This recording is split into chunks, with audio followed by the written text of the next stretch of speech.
This is the web transmission service of the Royal Canadian Military Institute.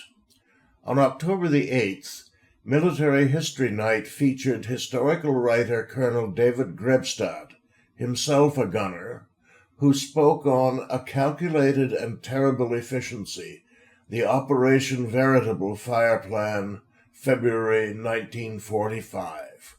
Over to you, David and James. Good evening, ladies and gentlemen, and welcome to tonight's Military History Night. I'm the event chair, James Ellis. Tonight's speaker began his military journey in 1990 when he enlisted in the Canadian Army Primary Reserve with the 116th Independent Field Battery, Royal Canadian Army Artillery, in Kenora. In 1999, he transferred to the regular force, launching what has become a distinguished and rewarding career in the Canadian Army. He has served at bases across Canada and deployed on 3 expeditionary operations: to Afghanistan in 2002 as a forward observation officer conducting combat operations, to NATO Joint Forces Command in Naples, Italy in 2014, where he contributed to defense planning for Southeastern Europe, and to the Sinai Peninsula in 2018, where he served as Deputy Commander of the Canadian Task Force and Chief of Combined and Joint Training for the Multinational Force and Observers. He has held a wide array of command and staff appointments, including positions with the Strategic Joint Staff, the Assistant Deputy Minister, and Canadian Army Headquarters. He currently serves as the Deputy Commander of the Canadian Armed Forces Transition Group. An avid writer and amateur historian, he is the author of 3 books, and his historical writing has appeared in peer-reviewed publications. Please give a warm welcome to Col David Grebstad.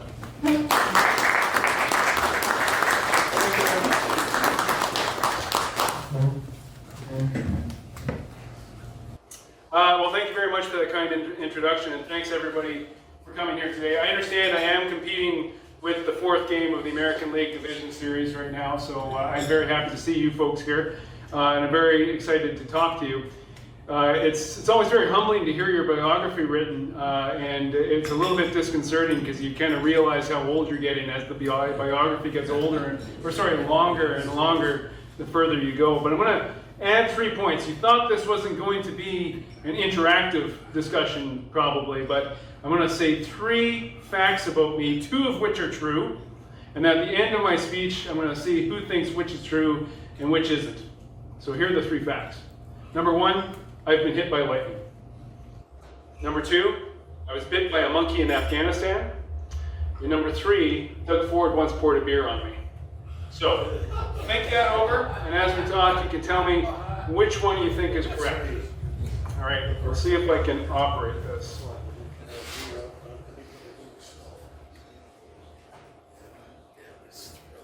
No. Oops.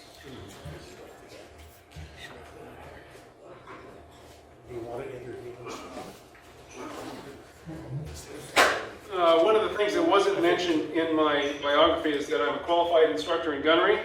So I'll try to stay to the microphone, but I'll tend to wander. So if you can't hear me, let me know and I'll jump back.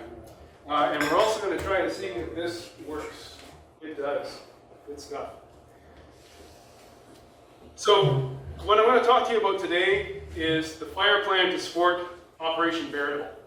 And I won't go into too many details right now, but I'll just give you quickly what the background to that was, or what the background to this is. I wrote, as James mentioned, I've written a number of articles and a few books, and one of which I wrote for the Canadian Military History Journal out of Wilfrid Laurier University, which was titled, as you see here, A Calculated and Terrible Efficiency, which discusses the fire plan for Operation VERITABLE. So that's kind of the genesis of what we're going to talk about here today, and I'm going to stick to most of my script, but from time to time I might wildcat and kind of jump out and kind of get excited about stuff, especially the really technical artillery stuff, which none of you will care about, but which fascinates people like me and a few other people in the crowd, and then we'll carry on from there. In the Snodden Field, southeast of Nijmegen, on the early morning of 8 February 1945, the quiet was broken by the largest artillery bombardment undertaken by Commonwealth forces since El Alamein in 1942. That fire plan supported 1st Canadian Army's drive to clear the enemy from the wedge between the Moss and the Rhine rivers and to establish the jump-off for the Rhine crossing. Veritable was the largest undertaking of Canadian arms in the war. At its height, some 450,000, don't want to get ahead of myself. 450,000 Canadians, Britons, Poles, and Dutch stood in the 1st Canadian Army's ranks. Over 1,000 guns delivered fires with what one historian called, quote, a calculated and terrible efficiency. Yet it is lamentable how often the story of Canada's gunners go untold. Behind the scale and the statistics stood men whose courage, discipline, and professional mastery made such fires possible in winter mud, floodwater, darkness, and constant threat. Surveyors who fixed origins in failing light, signalers who kept the net alive under shelling, drivers and gunners who muscled heavy pieces into place, battery commanders who held fire discipline to the second. This was the human architecture of the bombardment. If Canadians are to understand what enabled Veritable, they must hear this story plainly, that the artillery's effect was the product of skill, endurance, and an ethic of duty as formidable as the guns themselves. Veritable also matters because it marks the wartime culmination of Canadian and Allied gunnery. New capabilities such as the first rocket battery, the first Canadian employment of proximity-fused airburst ammunition, and all-arms pepper pot, they were not curiosities. They were integrated tools to suppress hostile batteries, blind observation, and break strong points before infantry and armor closed. The question is not simply how loud it was, but how those components were orchestrated to produce continuous protection and decisive neutralization. This evening I will set the operational board briefly, how the winter of 1944-45 and the campaign's geometry made the Moss-Rhine wedge the necessary gate to the Rhineland. I will outline the maneuver concept framed by General Harry Creer of 1st Canadian Army and Lieutenant General Brian Horrocks of the British 30 Corps, and then show how the artillery organization was assembled under secrecy, positioned, supplied, and how the fire plan was executed. Along the way, I will draw out some distinctive features, such as the rockets, variable time fuses, deception, and pepper pot that made a large plan a functioning system. However, but before we talk about the guns and the programs, we must set the board upon which they would act. The winter of 1944 and 45, and the ground that led towards the Rhineland. By early December 1944, the Allies had fought through Normandy, endured the disappointment of Market Garden, the exhausting clearance of the Scheldt estuary, and sat on the very doorstep of the German frontier. The next task was to force the enemy back from the Moss-Rhine corridor, then strike into the Rhineland and open the gateway to the Ruhr, the industrial heartland. On 6 December 1944, Field Marshal Montgomery, commander of 21st Army Group, tasked 1st Canadian Army with planning the offensive that would become Operation Veritable. Conceptually, its aim was simple: clear the terrain between the river and the frontier, seize the Reichswald woodland and anchor towns Cleve and Gok, and present the Allies with a firm, wide springboard for the Rhine crossing. Yet the ground itself promised to be a second enemy. Weeks of rain and thaw had turned fields to glue. The Reichswald was a dark, compartmented maze. Villages had been fortified into company-sized strongpoints with interlocking fields of fire. Dikes and sluices made deliberate flooding a German option, and the narrow approach corridor would complicate the sighting of hundreds of guns while amplifying every defect in communication and concealment. In short, there was little room for clever maneuver. The Allied offensive would have to blast through the German defenses. That set the Allied intent, but as every commander learns, the enemy gets a vote. On 16 December 1944, Adolf Hitler cast his last great die in the Ardennes offensive, also known as the Battle of the Bulge. German Field Marshal Gerd von Rundstedt attempted to drive a wedge between the Anglo-Canadian and American armies and seize Antwerp. For the Canadian-led Veritable plan, the immediate effect was operational and brutal. 30 Corps, which was to be the spear for the opening phase of Veritable, was diverted to 2nd British Army. Veritable was paused, and 1st Canadian Army was tasked to form the 21st Army Group's left shoulder, with the 1st British and 2nd Canadian Corps holding the line. 2nd Canadian Division was ordered to hold the terrain that would eventually become the start line for Veritable. When the German thrust faltered in early January and the Ardennes gamble failed, the situation reverted. Montgomery returned Horrocks' 30th Corps to 1st Canadian Army and directed Crewar to resume planning to launch Veritable on 10 February, a date that was later brought forward to 8 February. 1st Canadian Army's Veritable plan was synchronized with the U.S. 9th Army's Operation Grenade, a complementary hammer blow designed to deny German lateral reinforcement. With timing restored, the first question for any gunner is always the same. How does the commander intend to fight the ground? General Harry Creer, he's a gunner by the way, if you didn't know that. General Harry Creer's 1st Canadian Army confronted General Kurt Student's Army Group H, the 25th Army in the north opposite the Canadians, and the 1st Parachute Army of 4 divisions arrayed farther south. The battle space between the Maas and the Rhine was a narrow corridor of rolling hills and dense woods, punctuated by small villages and dominated at its center by the Reichswald, Germany's national forest. German engineers had breached a dike near the wall, flooding low ground. A subsequent thaw swelled rivers and raised the water table, turning approaches into mire. The defense ran in depth. Southeast of Nijmegen, a thin forward line screened a stronger belt, known as the Siegfried Line or the West Wall, with 8 concrete casements and zigzag anti-tank ditches. And farther back, a laid-back position on the Hochwald had 2 trench lines divided by an anti-tank trench.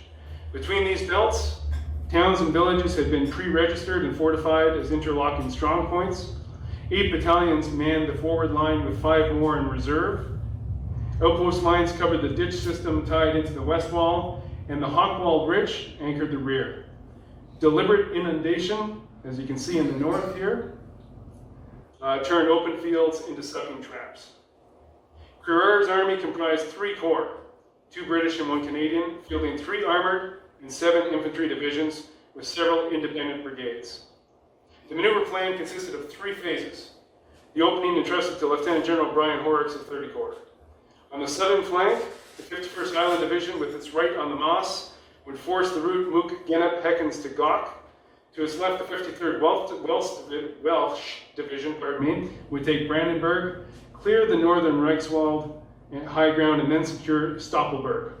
Farther north, the 15th Scottish Division would seize the heights at Kranenburg and breach the Siegfried defenses north of the Reichswald. First the Nutterdern feature, then the Matterhorn, to dominate the approaches southeast of the forest.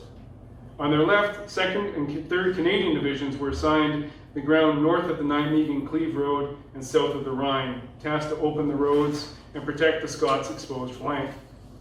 This was particularly arduous for the 3rd Canadian Division, who was relegated to the Army's inundated northern sector. Again, you can see at the very top how the breaking the dike on the wall had flooded that whole area, and no doubt the soldiers of 3rd Infantry Division were very, very happy to get that news. 4 divisions, 51st Highland, 53rd Welsh, 15th Scottish, and 2nd Canadian were to cross the start line at H hour, which was 10:30 hours on 8 February. 3rd Canadian Division would move later at 17:30. In reserve, the 43rd Wessex Division was intended to pass through the 15th Scottish and capture Gok, while Guards Armored Division would follow the Welsh and then push southeast.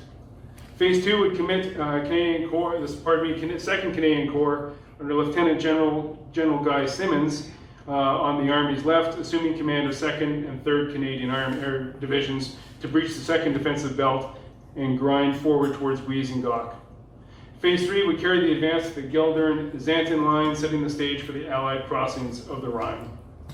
Against that defense and that geometry, fire had to deliver surprise and continuity, not a week's warning. Crew's guidance shaped a very specific artillery answer. General Crew framed Veritable's gunnery from the very outset. In a directive to his supportive commanders, corps and divisional leaders and their artillery staff, he warned against the reflex of a protracted Vimy-style preliminary bombardment that would forfeit surprise. Instead, he called for maximum surprise achieved by overwhelming fire delivered as the assault commenced and just before from artillery, mortars, and where possible from air. That guidance set the boundary conditions. No week-long softening, no telegraphing of intent, rather a tightly timed, high-density opening that blinded observation posts, neutralized hostile batteries, and protected the forming up and start lines at the moment troops began to move. With that premise, Brigadier E.C. Plow, who was a Brigadier Royal Artillery of the 1st Canadian Army, delegated the fire planning responsibility to Brigadier S.B. Rollins, who was the Commander Corps Royal Artillery of 30 Corps. Rollins' staff circulated Royal Artillery Planning Notes number 2 in late January to align the commanders, and then he convened Commanders Royal Artillery, or the Divisional Artillery Commanders, and key artillery leaders on 26 January to translate guidance into programs, timings, and control measures. The formal fire order, which was Royal Artillery 30 British Corps Operation Instruction Number 32, Operation Veritable, was issued on 3 February, and it codified how supplies would be preserved, yet mass delivered at each hour. Rollins directed 3 priorities: neutralize known enemy batteries, destroy known headquarters and communication nodes, and suppress infantry along the axes of advance. This architecture followed in 3 parts. First, a 5-hour preparation, including a deceptive smoke screen to stupefy forward defenses and blind enemy OPs to assembly and movement to the start line. Second, a 1-hour standing barrage of high explosive and smoke to wall off the start line and enable controlled forming up under cover. And third, a protective creeping barrage to carry the assault forward in timed lift with pauses before intermediate objectives to reset control and density. The scale matched the concept. As you can see here, Plow commanded 938 field, medium, heavy, and super heavy guns, augmented by 96 heavy anti-aircraft guns in the ground role, organized through divisional artilleries, each under a brigadier who was a commander Royal Artillery. And each of them were reinforced by corps and artillery regiments. Standardized target nomenclature and fire orders such as Mike targets, Uncle targets, Victor targets allowed rapid concentration of fire in mere minutes. In sum, Carrera's insistence on surprise at the moment of movement produced a fire plan that was dense, time compressed, and tightly controlled, designed to blind, stun, and protect precisely when 30 Corps stepped off. So to understand what this meant, let's consider first how a British Canadian divisional artillery was organized.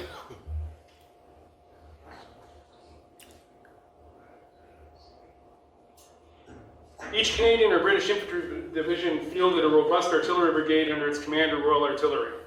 3 field regiments, each organized into 3 8-gun batteries of 25-pounders, 72 25-pounders per division, plus an anti-tank regiment and a light anti-aircraft regiment. In deliberate operations, the CRA could be reinforced by additional field or medium regiments placed under command from Corps or from Army, providing the flexibility to thicken the barrage or the weight for decisive concentration. What made this more than a table of organization was procedure. The divisional artillery lived by predictability, standardized fire plans, rehearsed line and wireless drills, and target nomenclature that let every gun detachment understand what its role was without ambiguity. Divisions were thus able to mass fires at will, or to hand their guns to a higher level as required. In bad weather, across sodden ground, in darkness, that reliability was combat power. This was the base layer, the assured instrument that could be expanded without losing control. However, now we want to add the amplifier, an organization called the Army Group Royal Artillery. Conceived years earlier to centralize heavy fire support, Army Group's Royal Artillery, or AGRAs, were the doctrinal answer to a recurring problem: how to convert many scattered batteries into a single deadly concentration on short notice. And AGRA typically combined 1 heavy regiment of 7.2 or 8-inch or 155 millimeter guns, 3 medium regiments of 4.5 or 5.5-inch howitzers, and often 1 or 2 25-pounder regiments. AGRAs were Army assets, however, they were normally assigned to a corps to provide additional firepower. Command relationships were absolutely key. As you saw in the previous slide, under command gave control of deployment and administration. I'll just go back. Oh, sorry, did I skip ahead? There.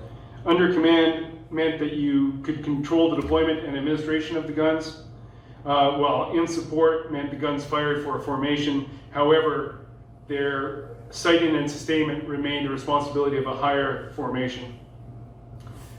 This distinction protected tempo, road space, and the integrity of time programs.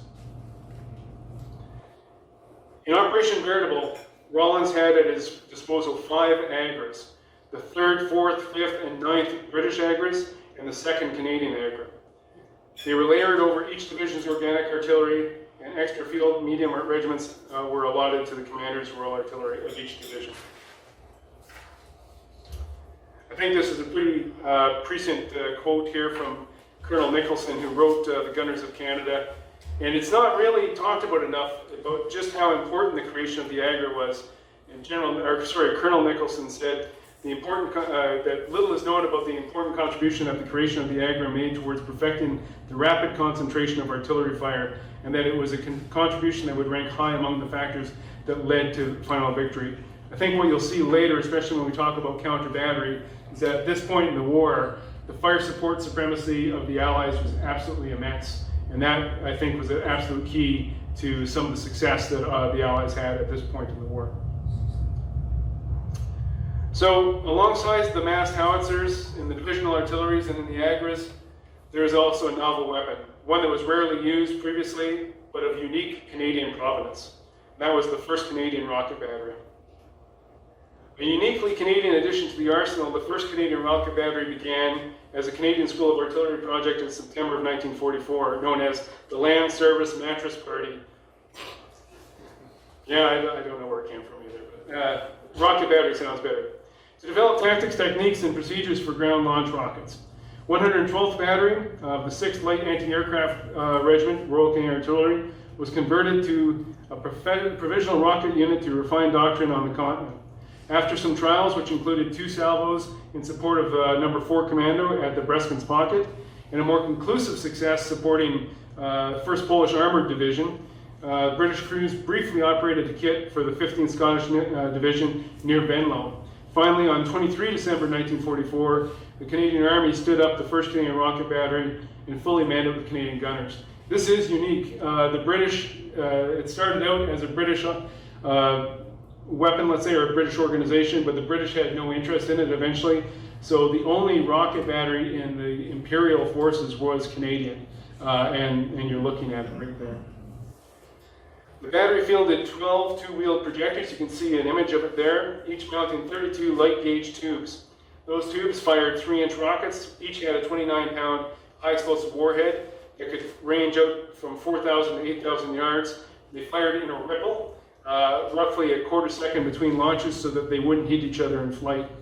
One salvo of 384 rockets saturated about 700 square yards in seconds. Fragmentation was limited though, so most, this is the technical part, most fragmentation comes from the body of the shell, obviously. This had a very light body to it, so what it really did provide though was surprise, shock, and blast. So it was ideal against troops in open or under light field works. For Veritable, that shock was timed for the last minute before contact, after the barrage had driven defenders to the ground, and just as the assault troops closed with the enemy. The mattress, or the projector, delivered a sudden seismic hammer blow that stunned positions, compressed decision time, and helped carry the assault across the final yards. It was not a replacement for guns, it was a distinctive Canadian amplifier, purpose-built to turn seconds into advantage. So, having discussed the many guns of the 1st Canadian Army's, at the 1st Canadian Army's disposal, let us now turn to the challenges of finding some place to put them all. Gun areas had to be found and occupied in a 6-by-2 mile stretch of woods and flooded fields. The Brigadier Royal Artillery staff had to solve a brutal problem: fit a very large artillery park into a narrow, saturated ground without signaling intent. Reconnaissance was constrained. In fact, no reconnaissance was allowed earlier than 48 hours before arrival. No British vehicles were allowed in the area lest the Allies gave away the fact that this is where the attack was coming from. Consequently, whenever British officers arrived to do reconnaissance, they were driven around by Canadian soldiers, and often had to have Canadian uniforms on just so that they didn't look British. From the 2nd of February, roads were closed to all but essential traffic, and any night movement required a brigadier's authorization. Security rules had some mundane consequences, though, as well, that spoke to the tightness of the plan. Lamentably, the 6th Field Regiment headquarters officers' dance was cancelled, quote, for a lack of girls, quote, when movement restrictions were put in place. Likewise, the 11th Battery, 12th Field Regiment Artillery, they had to cancel advance too, because despite having secured the Guards Division band, they weren't able to travel to the location. No digging of gun pits or command posts was permitted before D-1. Occupation began by D-3, but only ran at night. So imagine that. They could only occupy gun positions at nighttime.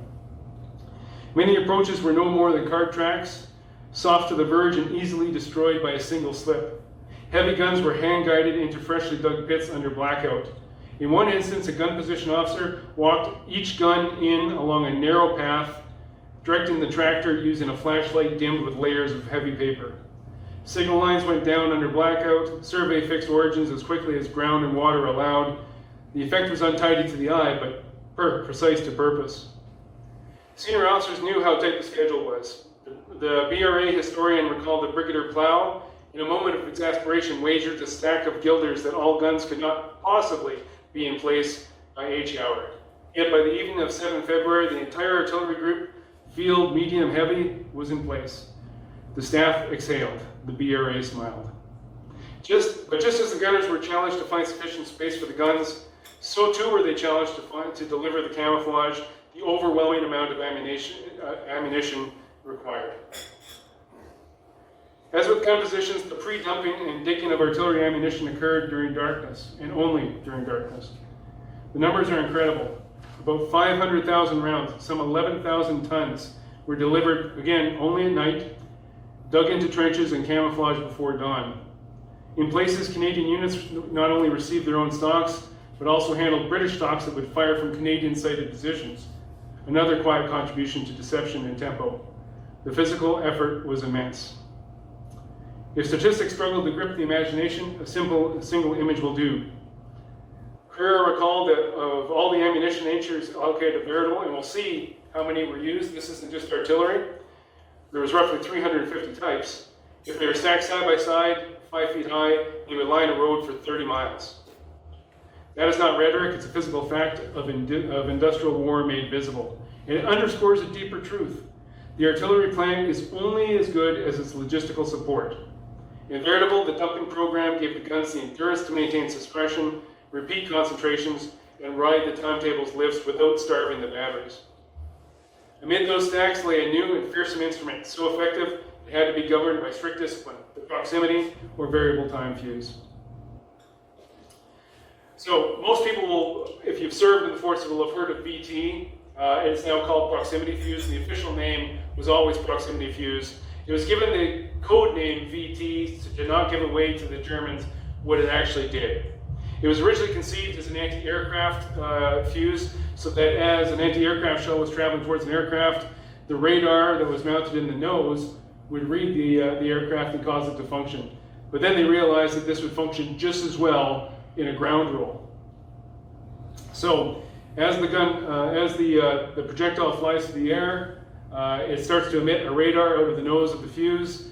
When the radar indicates that the round is at about 20 to 30 feet, it causes the projectile to function and to shower fragments and splinters on the target.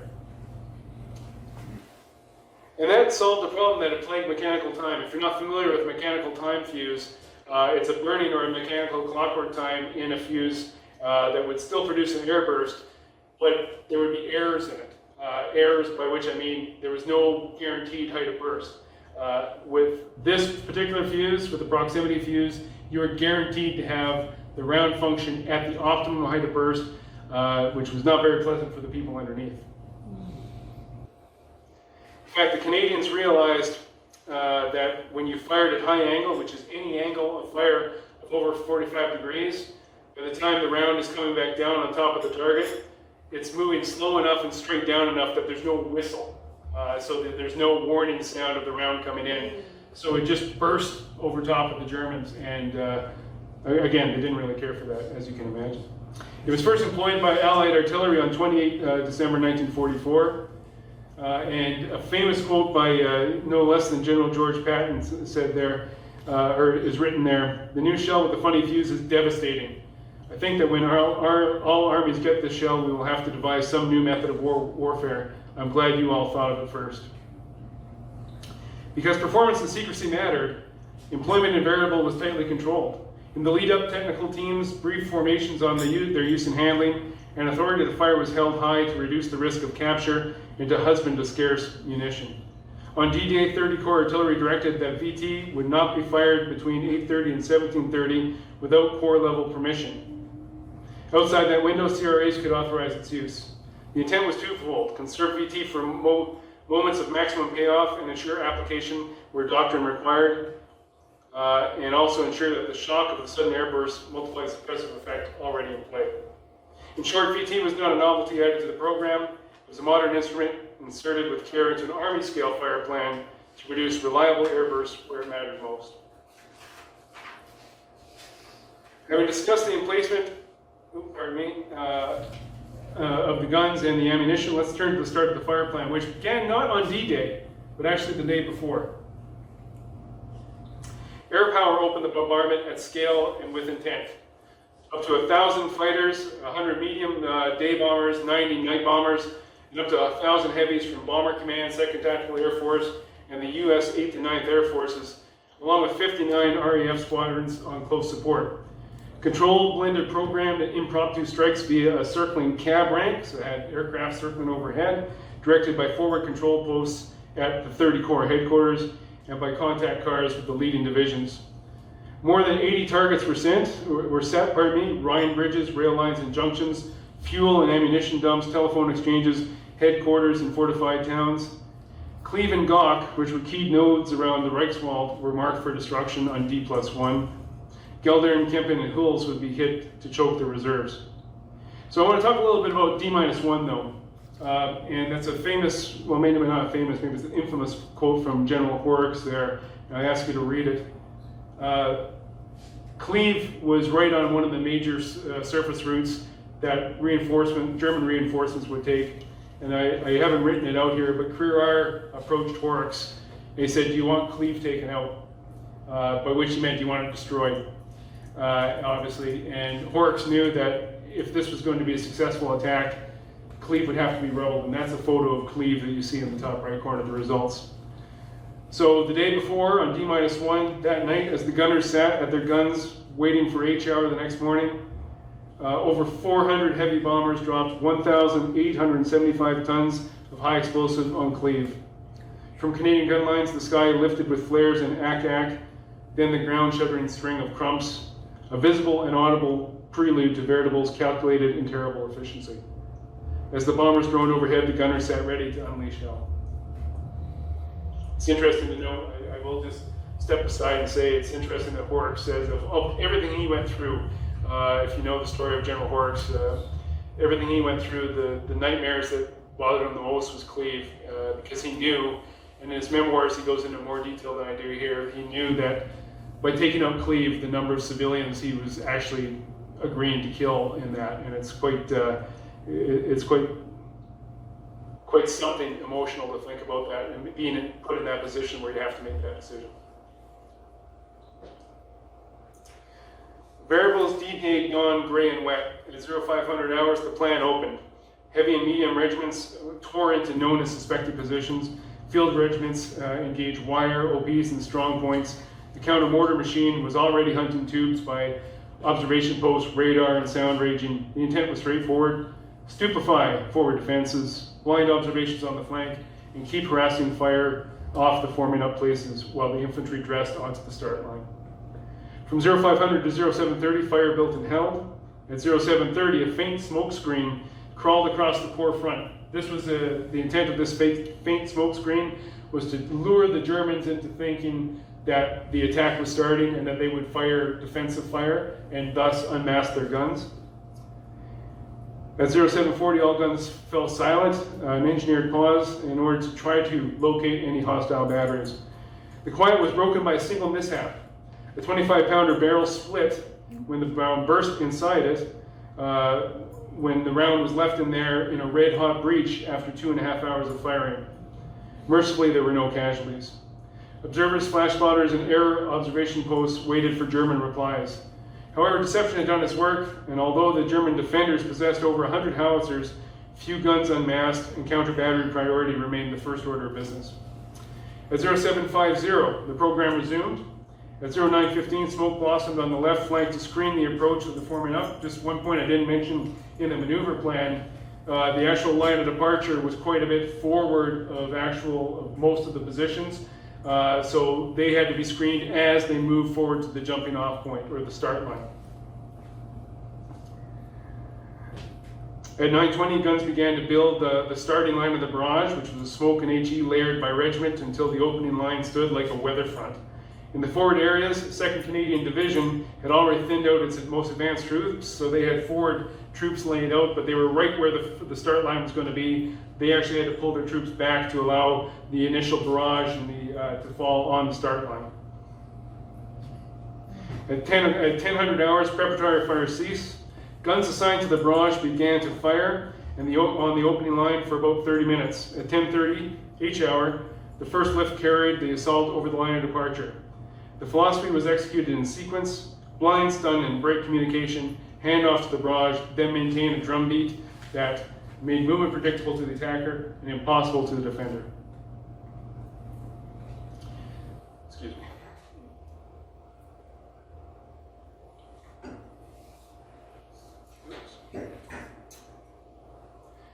Time was programmed in the preparatory fire to lure hostile batteries to facilitate their engagement, as I mentioned previously.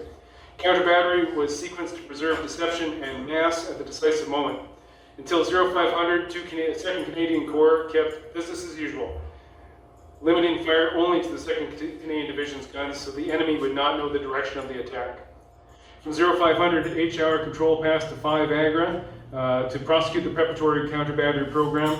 At H hour, responsibility decentralized to the 2nd Canadian Division and the 5th and 9th Agras so the counter battery fight could move with the forward movement of the troops. The targets had justified the wait. 1st Canadian Army had identified 45 hostile batteries.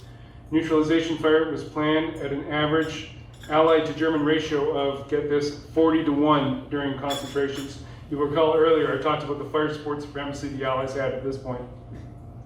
30 Corps Artillery had 2 air observation post squadrons in support, numbers 660 and 662. Each had 16 aircraft and 19 pilot observers, organized into 3 flights and allocated across the assault divisions. Sound and flash ranging parties fed a live picture of hostile guns and CPs to the counter-battery force. Counter-mortar was treated as a parallel fight. Up to H hour, 2nd Canadian Division's CRA carried the Army-level counter-mortar duty, with the counter-mortar officer controlling 20 observation posts, 2 radars, 2 mortar locators, and the dedicated fire of 10 7.2-inch howitzer batteries. Each battery had 4 7.2-inch howitzers each. At H hour, counter-mortar reverted to the assaulting divisions, each reinforced with a medium regiment and 2 7.2-inch batteries to keep pace with the advance. Effects were visible before the first lift. The faint smoke screen unmasked little, interpreted as proof that the preliminary counter-battery had already bitten hard. Between 0515 and 1000 hours on 8 February, German artillery fired only about 10 rounds in the sectors that were monitored. At 0900 hours, a single German medium gun, was picked up by Sound Rangers and engaged by 4 medium regiments. 5 counter-battery neutralization programs were fired that morning alone, totaling 35,000 rounds. 19 enemy mortars that did open fire were located quickly. 23 mortar targets were engaged before the assault waves even crossed the start line. So once again, that's a testament to the fire support supremacy the Allies had at this point in the war. I do find it very interesting, the kind of commonality in artillery tactics. And that great Napoleonic gunner, Napoleon himself, always thought in his doctrine, in his tactics, that he would use his grand batterie in the artillery duel. He thought the first thing the guns had to do was destroy the enemy artillery.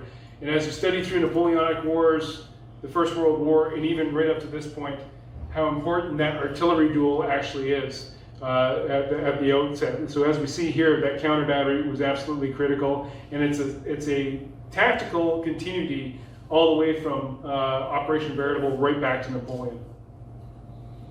So let's talk about the barrage. Anybody not familiar with what a barrage is? I've just been reading my notes, I want to go a little loosey-goosey here. You might not know what a barrage is. If you don't, that's fine. Okay, so a barrage, it started, the first use was in the Boer War. It really kind of got perfected during the Great War. Essentially what it is, there's several types, but what we're going to talk about here is a rolling or a creeping barrage. So essentially what it is, it's a line of fire. So each one of these lines here, I don't want to walk away from the microphone, imagine each one of these lines, shells are going to be fired on each one of those lines. So this trace would be given from the Army to the Corps, to the divisions, to the regiments. And at each level, one of the operations officers would divide up their responsibility and then assign that to subordinate formations. So I will wander away a bit. So for example, this is 15th Division, and they've divided it up here. So they would divide up their line here between the regiments they have, and then those regiments would divide it amongst batteries and so on and so forth. So essentially you would have this wall of fire, and it was about 500 yards deep, we'll get to that. And then it was timed to do lifts. So as the infantry advanced, this wall of fire would go boom, boom, boom, and walk in front of them. So there's good parts to it and bad parts. The good parts is you have this wall of fire that protects you and leads you through. In the First World War, you may have heard the term, if you need to close up or you need to be flush with the barrage, you want to be right on the barrage so that as it lifts off your objective, before the enemy can even come out of their dugouts or their trenches, our infantry are diving in on them.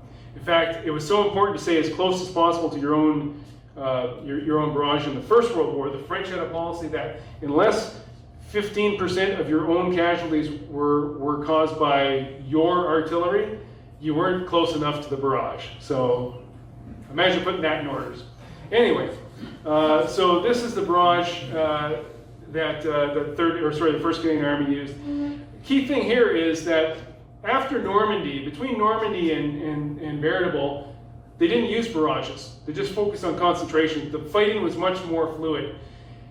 It was at this point where you kind of have three phases in the war, where you have the Normandy battle, where there was a lot of barrages fired, a little bit more of a fluid advance, north through Normandy, through the Low Countries. But then when the Germans dug in, when their backs were literally against the Rhine, you had to revert back to more set-piece, deliberate assaults. And that's what we're seeing here. And that's why this was the first large-scale barrage fired since the Normandy campaign. So just how were these barrages structured at each hour? So the four assaulting divisions advanced under this hybrid barrage. 70 minutes before each hour, 2 field regiments laid HE and smoke on the line of departure. And at each hour, 3 additional field regiments and 3 to 4 medium regiments were superimposed to create 4 belts of fire to a depth of about 500 yards. So it wasn't just a narrow band, it was about 500 yards deep that just kind of advanced with the advancing troops. So the lifts were planned for 300 yards every 12 minutes, which was about 100 yards for 4 minutes. And 1 minute before a lift, one gun was tasked to fire a yellow smoke round, which would tell the infantry that they were about to do the next lift. There was also some planned pauses, 30 to 6 minutes on intermediate objectives, 30 minutes on the final, for a total program duration of about 6.5 hours. Because the assault axis wheeled right, and you can kind of see that here, after crossing the start line, the barrage itself was irregular. However, not all formations chose a barrage. So what you can see here, we discussed earlier how 5 divisions crossed the line of departure at the start, 4, but you notice there's no 51st Highland Division here. 51st Highland Division rejected a barrage, and their commander elected to only fire on timed concentrations. So the difference between a barrage, where the fire is strung out along the line, and a concentration, as the name implies, is a concentration puts all the fire on a single point. And I don't think there's any examples in this particular trace. Oh no, these are. So these little targets here, those are concentrations. So instead of stringing things out, all the guns that were called to fire on those kind of crosshairs there, they would all fire on that. And using some of the quick call, like the Mike Uncle Victor targets, if you called an Uncle target, which is a division, you could get 72 guns firing within minutes on one single target. Of course, accuracy underwrote everything. Corps survey, so 4th Survey Regiment Royal Artillery for 30 Corps, the 2nd Canadian Survey Regiment for 2nd Canadian Corps with detachments delegated down to divisions. They fixed the battery origins precisely so quick trigonometric calculations could produce accurate fire. Little known fact that some of the first soldiers off of the assault boats on D-Day on 6 June were actually artillery survey soldiers. It's that important to establish survey on the ground for accurate fire support. I mean, they weren't the very first so much. I think they were charging off with their survey instruments off the, obviously the infantrymen at first, but shortly thereafter. But this also raises a debate that was happening within the 1st Canadian Army's artillery about whether barrages should be used or concentrations should be used. And the BRA's kind of guidance was not to only rely on on-call concentrations. So you could have planned concentrations where at 1520 hours we're going to fire on this target, or you can just have a target of opportunity and call for fire. But the problem with the barrage like this is that 90% or more of the rounds never land anywhere near the enemy because you don't know necessarily where they are. It just kind of suppresses them.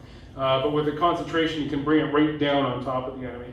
Problem is, if you go with ad hoc or on-call concentrations, it takes a lot more delay. So even though a lot of these rounds may not be landing near the enemy, by using a timed program like that, you can actually ensure some suppression for targets that you didn't know were there beforehand. So we've talked a lot about the artillery. The last element of the fire plan I want to talk about is the pepper pot. And if you haven't heard about this, by this point in the war, it was standard practice. Essentially, it was all arms fire saturation fired on map data to suppress movement. If you look at the trace, essentially what it is, it's a big kind of goose eggs all over the battlefield. And if you were a machine gunner, you were told, fire in this direction and don't stop. And they would fire for hours and hours and hours.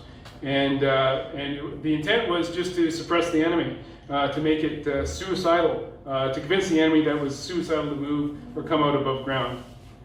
The pepper pot for Veritable began 60 minutes before H hour. It blanketed the front and flanks with indirect and high-angle fire from medium machine guns, 40mm Bofors, 4.2-inch mortars, 17-pounder anti-tank guns, and tanks. Control and coverage were split down the 30 Corps frontage. The commander of 51st Highland Division and the commander of 2nd Canadian Division divided the responsibility geographically. Each of them received all the light anti-aircraft and medium machine guns in their sectors, plus a regiment of tanks from 8th Armored Brigade. In addition, 2nd Canadian Division was allocated 2 towed anti-tank batteries from 30 Corps to deepen the saturation. The weight of fire was quite remarkable. Units of the 2nd Canadian Division, only 2nd Canadian Division, fired 1.3 million rounds of medium machine gun ammunition, 69,000 rounds of 40mm ammunition, 14,000 4.2-inch mortar rounds, 12,000 rounds of 17-pounder anti-tank shells. And once again, they weren't firing at anything in particular. They were firing at a circle on a map that might have been somewhere near the enemy. The 3rd and 4th Light Anti-Aircraft Regiments, RCA, averaged more than 800 rounds per gun. One battery reported that 11 of their 24 Bofors barrels were bulging from the heat after sustained firing. And while the effect is difficult to express, as a tidy percentage, that the observable result was a marked reduction in German freedom of action at the very moment when coherent reply mattered the most.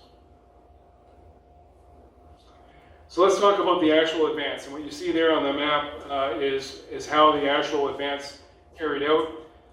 And on the right in those two images, you see some of the challenges, not just the artillery, but all of the soldiers had to face as they were moving through this inundated ground.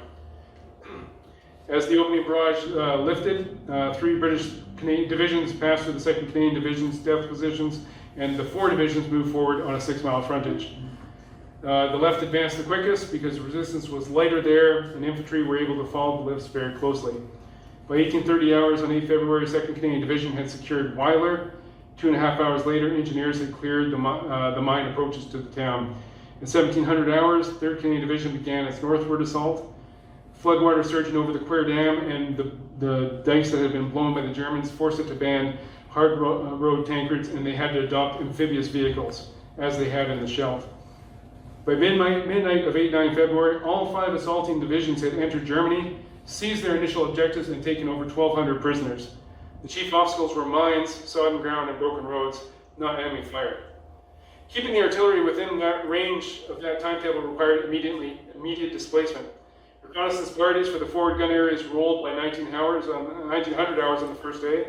13th Field Regiment moved during the night and proudly recorded in their war diary that they were the first Canadian gunners to occupy the sacred soil of the Third Reich.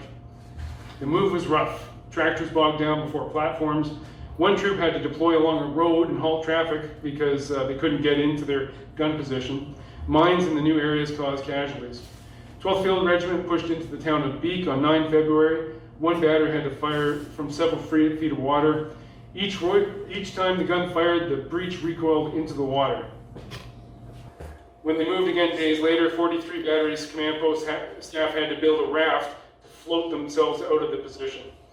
14th Field Regiment diverted from the inundated city of Beek to Weiler, then shifted west of Cleve on the 11th, passing through Cranenburg with 2 feet of water on the road. Surrounded by floodwater in the new area, the regiment relied on amphibious resupply. They received no fresh rations for 3 days, and mail had to be dropped by aircraft swooping in low and dropping it out onto the regimental headquarters.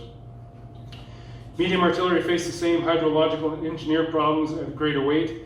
On 11 February, 7th Medium Regiment's 12th Battery can emplace only 1 gun, despite having an armored bulldozer there to pull the guns. The rest remained on the road, and the new area had to be found the next day. On 12 February, the only viable route forward was flooded.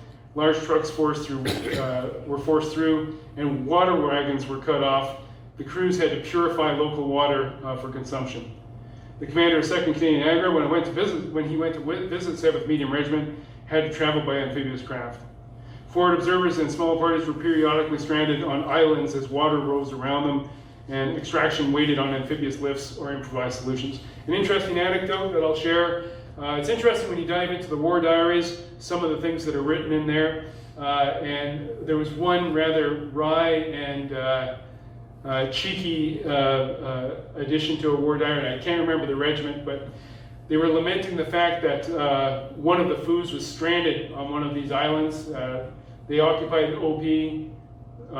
Overnight, the water rose around them. They were stranded on one of these islands, but the writer was not feeling too bad for them because he said that he had been joined by several attractive German women and a number of cows. So it's interesting to see those primary sources.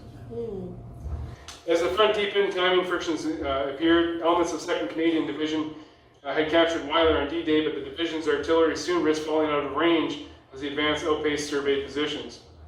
On the 10th of February, the 4th Field Regiment diarist noted that they were squeezed out, not by intent, but by speed, water, and road collapse.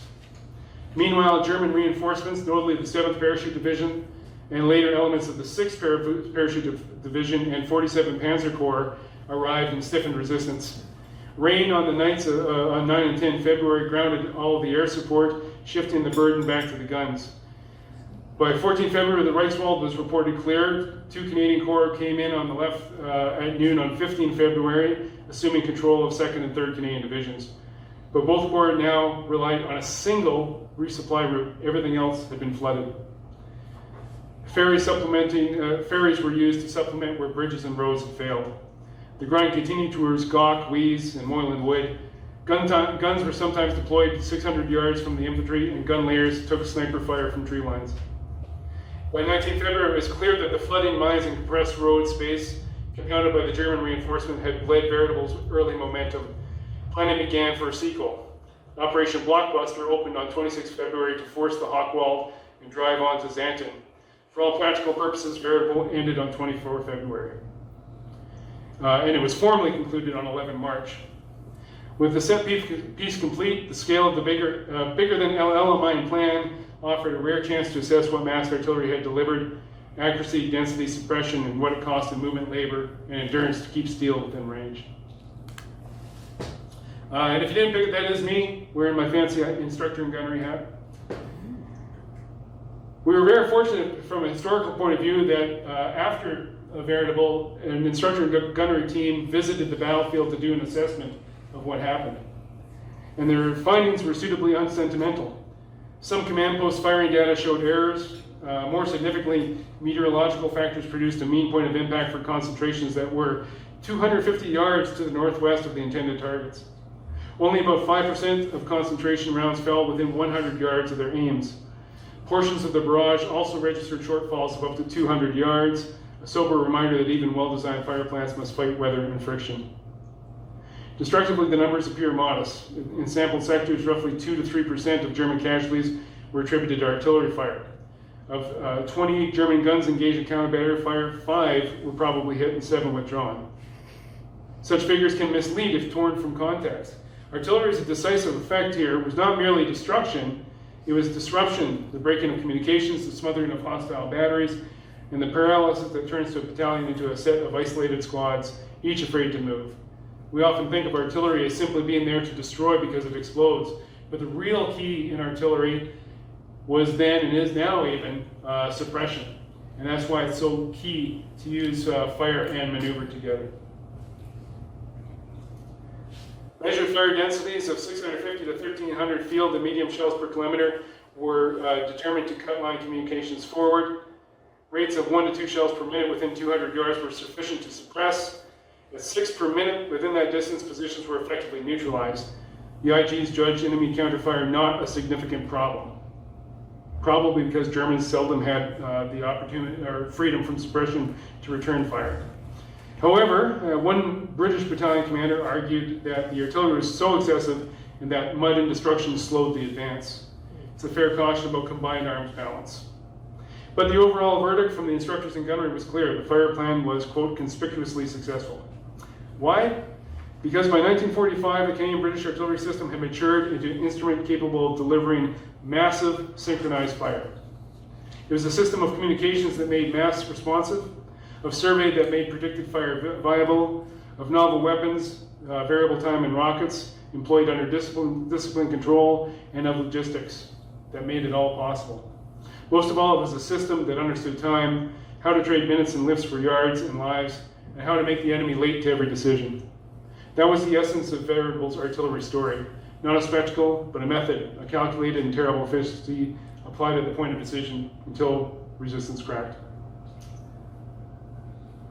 I'm just going to go like this. In closing, Veritable reminds us that victory in modern set-piece battle is rarely about a single magnificent thrust. It's about systems honed by practice, led with clarity, and executed with resolve. So what I do want to say here is one of the reasons I wanted to write this, and some of the other, if you read my writing, I focus a lot on artillery history. It's because the story of the gunners doesn't get told very well. And I understand it's not as exciting as infantry jumping into a trench with bayonets or a dashing cavalry charge. But what I tried to show here was the enormous fire support system that was in the 1st Canadian Army, well, in all Allied armies by this point in the war. In fact, I think I read somewhere that 25% of the Canadian Army were gunners by the end of the war. Because we determined by this point that it was only through blasting through the German defenses that we were going to do that. And sadly, the story isn't told. The guys digging that ammunition in pitch dark, there's an interesting story that George Blackburn tells of moving each one of those trenches. You had to move about 30 tons of earth by hand at night. And there was one maddening example George Blackburn mentioned where they did so only to have the trench fill with water the next day and spoil all the rounds that had been put in there. So I guess that was a bit aggravating. But I hope I shed some light on the work that the gunners did and the important contribution that Canadian and British gunners had to what was the largest feat of arms, Canadian arms, during the Second World War. Sadly, although this was called bigger than Alamein, and to date, when it was fired, it was the biggest imperial fire plan during the Second World War. Only weeks later, the fire plan to support the crossing of the Rhine eclipsed this one. So it's the second biggest of the war. But on February 8th, it was the biggest. So thank you very much.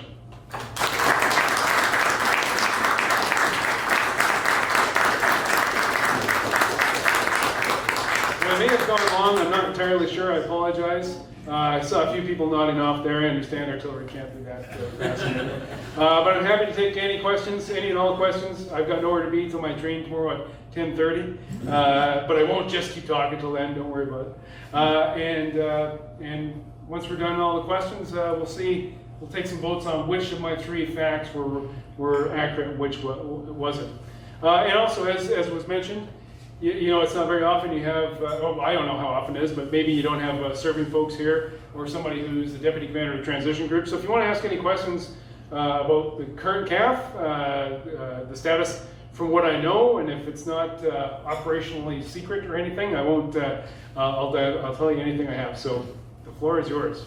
Yeah, please. Colonel, I'm curious about the rocket artillery regiment. Okay. What did it do during the battle? I'm sorry? The rocket artillery regiment. Oh, so the rocket battery? Yeah. What did it do?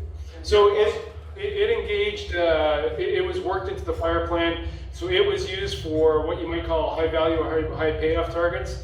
And it takes a lot of time to load it, so it's not very responsive. So it couldn't really be used for a target of opportunity that popped up. So it was used for headquarters, batteries, and various other, hostile batteries when they were known. But sadly, they couldn't just be queued onto a target right away because, as you can imagine, you got to move that thing and load it. Once you fire it, it takes forever to reload it too. So it's not like a gun that you just put another one up the spout.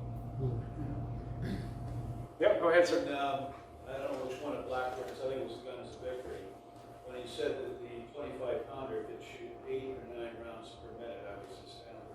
Yeah. The Germans actually thought that their allied, or British or whatever, Canadian Army, thought that they were automatic weapons. Indeed. The Germans thought their Canadian artillery, or Canadian artillery, was that they were automatic weapons that were firemen.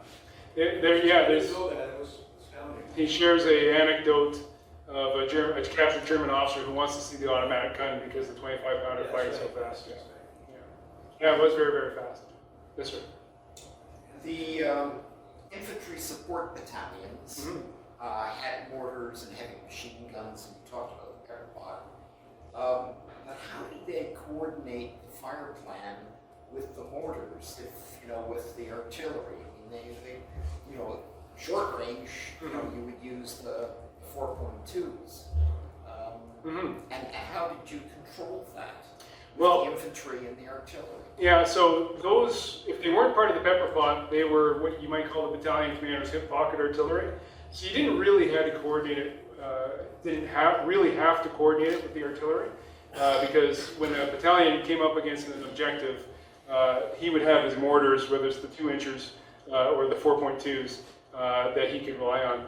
But each battalion commander would have access to a forward observer who would then, if required, could link those 4.2 mortars into an overall fire plan. But generally speaking, they were used for targets of opportunity and used by the battalion commanders. But they were kind of supported. Right. Thank you. My pleasure. Yes, sir.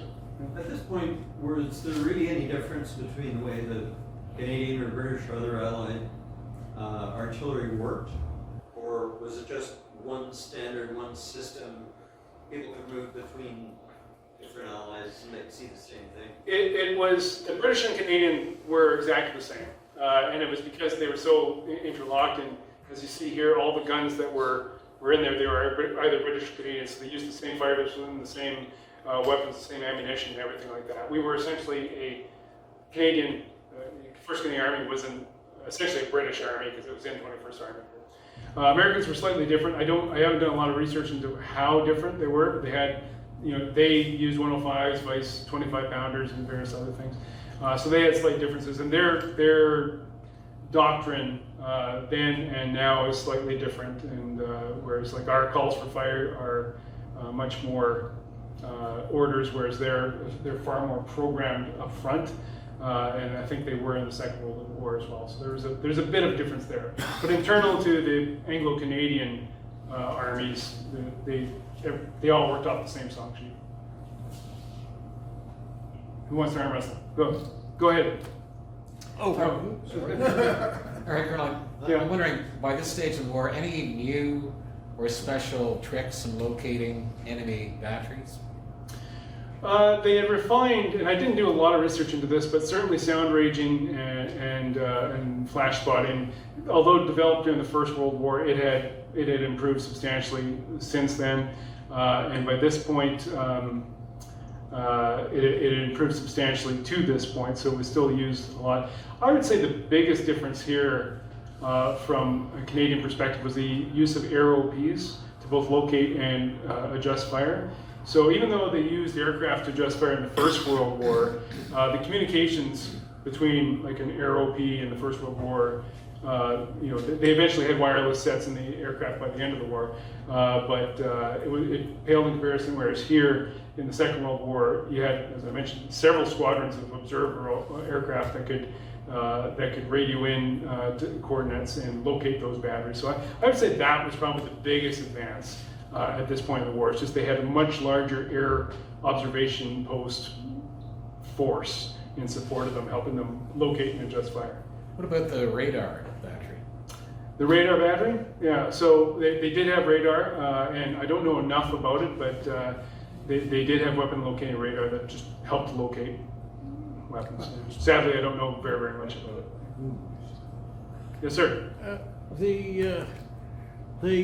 The Anglo-Canadian artillery used 3 different and conflicting systems of measurement, and I'm not sure if that was meant to confuse the enemy, but it sure confuses me. Okay. So how many millimeters in a 25-pounder? 82, I think. Okay. I can't remember exactly what it is. It's about an 80 caliber. So it's close to an 88. It's close to an 88. I don't think it's quite an 88. Yeah. But you're right, the British love to name their guns by the weight of the shell. Yeah. At that point, anyway. Yes, sir. It's a pretty stark image to think about 30 miles, 5 feet high. Mm-hmm. Do you have any sense, and even up to today, we hear, of course, we have a huge deficiency in terms of the industrial base of fires, for instance. If we actually had to contemplate the fires that are going on in Ukraine, do you have any sense of I don't know what percentage this would have represented of sort of the industrial production? Like, how long could they have sustained this, or was this just like, oh yeah, that's just over the year? Sorry, I don't know exactly, but what I can say, and what I didn't mention here, but bears mentioning, is that I think the fact that we could assemble that amount of ammunition testifies to how, in the course of that war, they kind of turned their industry around, and they were able to produce those levels of munitions. I've done some writing on the First World War as well, and that was a critical part. Like the shell crisis of 1915, it caused an entire government to fall. And then by the end, it was similar to this. They managed to create a whole government department just to focus on munitions production. Maybe it's a defense. What did we just create the other day? I don't know. That version of one of those. Anyway, so I don't know like a percentage of, but it does speak volumes as to our ability to generate those munitions. And not only that, but just, munitions won't walk themselves to the battlefield. So we have that whole supply chain that can drive those things forward and drop it off. In fact, somebody mentioned Blackburn earlier.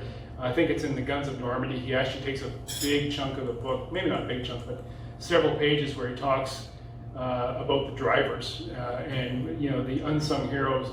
Again, even though I complain about artillery not getting enough glory, like those poor drivers that they just drive 24 hours a day from one stockpile to the next, dropping things off, and they have to stay awake, and they're being strafed and shelled and everything. Yeah, it's amazing. Yes, sir. That last question, I think, sort of leads to another one, which is why the use of such firepower in this particular battle? It didn't seem to be a overarchingly strategically important battle. Why that much artillery in this one particular battle? The second most in the entire war by the Imperial forces. Yeah, by this point, I think both because we had the guns to fire and the ability to create the munitions, it had long been realized that maneuver couldn't solve the problem alone. So there is a line, I referred to it a little bit, but Horrocks, when he was talking in his memoirs about his plan, you'll notice it was just a frontal assault, but there's no flankings or anything like that. They just drove, and it's because at that point in the war, and with the German defenses as they were, and the geographical layout, and just the size of the armies, there was no winkling around corners or popping up on the other side of a hill. It was really just a frontal assault. So in order to do that, the only way to do that is to suppress the enemy, and that's where this came from. And because we had just come through 5 years of war by this point, with horrendous casualties and whatnot, and still many of the leaders had experience in the First World War, where that was the by the end of the war, that's how the tactics rolled out as well. Just suppress with artillery, then occupy with infantry. And I think that's what we have here. They were just going to blast their way into Germany because there's just no way to actually maneuver your way into it. I had an instructor once tell me years and years ago, it makes sense, but never send a man to a place or a soldier to a place where you can send a bullet or a shell. Anything else? All set? Good stuff. Okay, so a quick sum up. I can't even remember what order I said them in. Okay, so I've been hit by lightning. I got bit by a monkey in Afghanistan, and Doug Ford poured a beer on me. How many people think the lightning is not true? It's fake. Okay. Monkey. Oh, okay, all right. And Doug Ford. Okay, really? So the question was, you think that's the fake one? Okay, all right, well, it doesn't really matter because they're all true. And if you want to hear this, all right, it's a trick question. I was hit by lightning as a 19-year-old officer cadet on an exercise in Shiloh, and in the good old Army days, I did not get taken to the MIR or anything. I just got told, get up and get back at her. Like an idiot, I asked a young, not young, but Afghan chap who was delivering water to our camp. I was at this camp in a place called Kaust, which is right near the border of Pakistan. And this guy came in every day and he delivered water to us, local, that we had hired. And he had this pet monkey. And we were there at this kind of, it was a U.S. Special Forces camp. We were providing the security. So of course, when we were leaving after a month there, we fed this monkey every day. He'd come in. The monkey loved Skittles out of the American MREs. So I said, well, can I get a picture with this monkey? Stupid, of course. I'm an idiot. So he said, sure. So I grabbed the monkey, and the monkey clammed onto my arm, and so far, no horrible side effects. Didn't break the skin. Wait. Did you get the medal of sacrifice? I did not. No, did not break the skin. So Did you get the Skittles? No, the monkey got the Skittles. I got hit. And my wife and I were at a Legion in Etobicoke when we lived here in Toronto. And of course, Doug Ford showed up on Remembrance Day, and this was before he was Premier, Doug Ford. He was failed mayoral candidate Doug Ford at that particular time, and he bought around for everybody in the Legion. So my wife and I being the only ones in uniform, he naturally gravitated to us, and I don't know if he's ever poured a beer in his life, I don't know, but he grabbed it, he poured it, he was being very, very nice of him, but it overflowed and ran all over my teeth. So those are the three interesting facts about me. Well, they're not that interesting, but anyway. Right, so thanks very much. I appreciate the time, and hopefully I enlighten you a little bit about the artillery in the Second World War. Again, I'm probably going to have a drink after this, so if any more questions, feel free to come up and ask me. Thanks once again.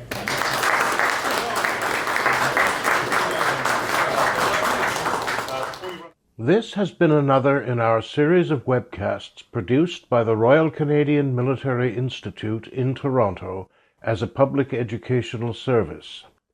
You can find news of upcoming events and links to our webcast archives at www.rcmi.org. On behalf of the RCMI, this is Eric Morse saying goodbye for now, and thank you for joining us.